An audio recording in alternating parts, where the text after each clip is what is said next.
Oh yeah, who says Nathan's the only one who can do that? Ladies and gentlemen, meet the 2014 Dodge Journey, otherwise known as the Man Van. Of course the question is, what's a Man Van and why is Dodge selling one?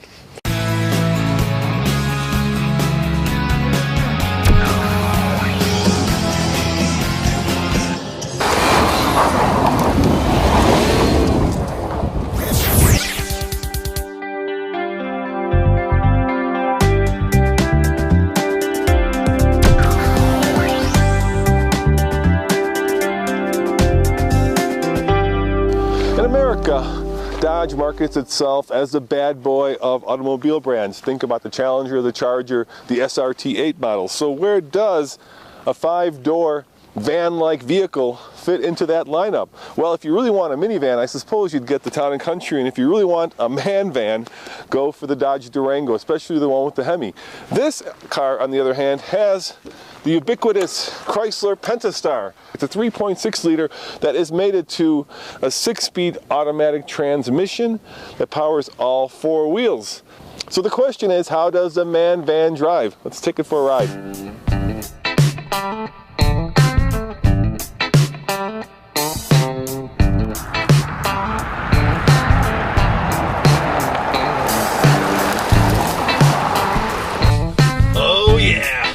Rolling on 19s.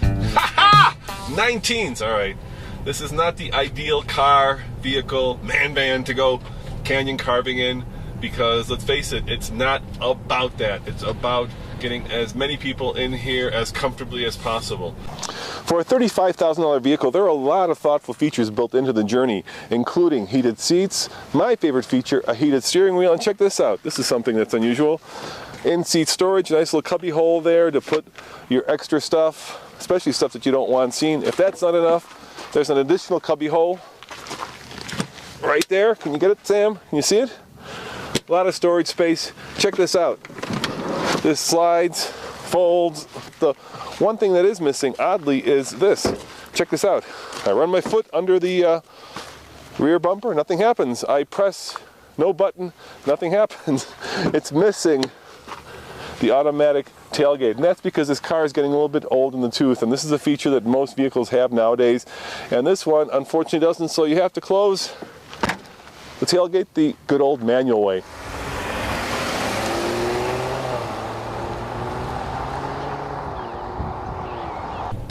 So, is it engaging to drive? Not particularly. Is it responsive? So-so. Is it fun?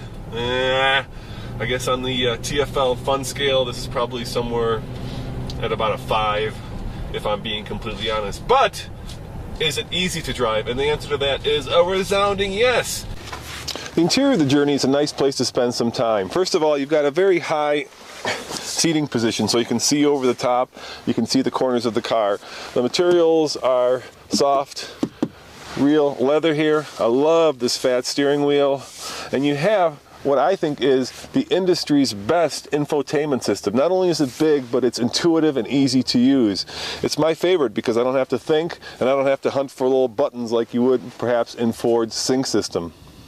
Yeah, there's lots of space, comfortable seats, good driving position.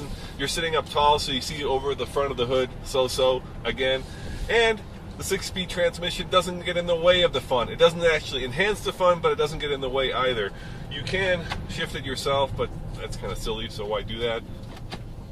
I prefer just to let the man van do the shifting for me. The engine, that's floored. Yep, floored. Floored, all right. There we go, now we're in the rev range. You know, Chrysler, Dodge, puts the Pentastar in about every vehicle on this earth that they make, except for the Fiat 500. And it's a very good engine. It's responsive, it's relatively fuel efficient, and I think it's pretty reliable. So, yeah, it's an okay engine. Is it peppy? Once again, so-so.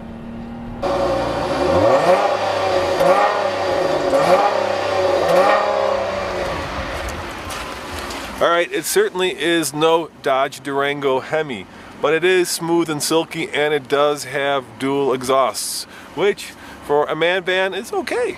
Style-wise, the Journey is, let's face it, a few cards shy of a minivan and a full deck shy of the new Durango. It's a little bit boxy, it's a little bit square, and if you look at new cars, they're round and elegant, and this harkens back to old Chrysler. So yeah, it's getting a little bit old or long in the tooth, whichever one you prefer.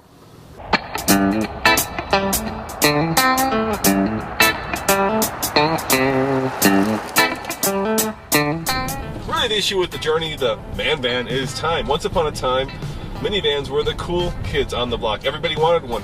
So when Dodge decided to do a variation on it, a four-door variation, it seemed like a smart idea. But the market didn't move that way. Everybody decided that minivans were, well, a little too domesticated, and so we moved on to SUVs. And then, of course, crossovers, which were more fuel efficient, and now in some ways, especially if you're in Texas, trucks.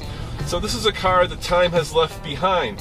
Now you can get the Journey in two engine choices, and of course this one has the ubiquitous Pentastar, and it gets a combined 19 mpg, which for a three-row passenger vehicle is okay.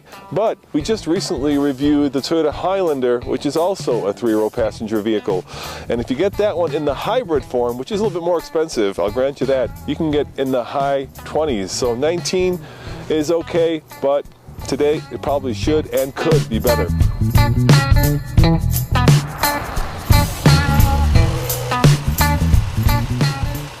Here's an interesting question. What does this compete with? Well, it competes with the minivan, it competes with perhaps a Highlander, which now has 3 rows of seating. Is it a minivan? Is it an SUV? Is it a crossover? Or is it all of the above? And that's really the problem. It's kind of in between all of those. And for somebody that needs the utility of a 3-row passenger car without the size of a full minivan or a Durango, this is a good choice. And for that reason, I'm going to give it, on the TFL scale of buy it, lease it, rent it, or forget it, a lease it. As always, this is Roman reporting for the Fast Lane Car. Thanks for watching, and see you next time.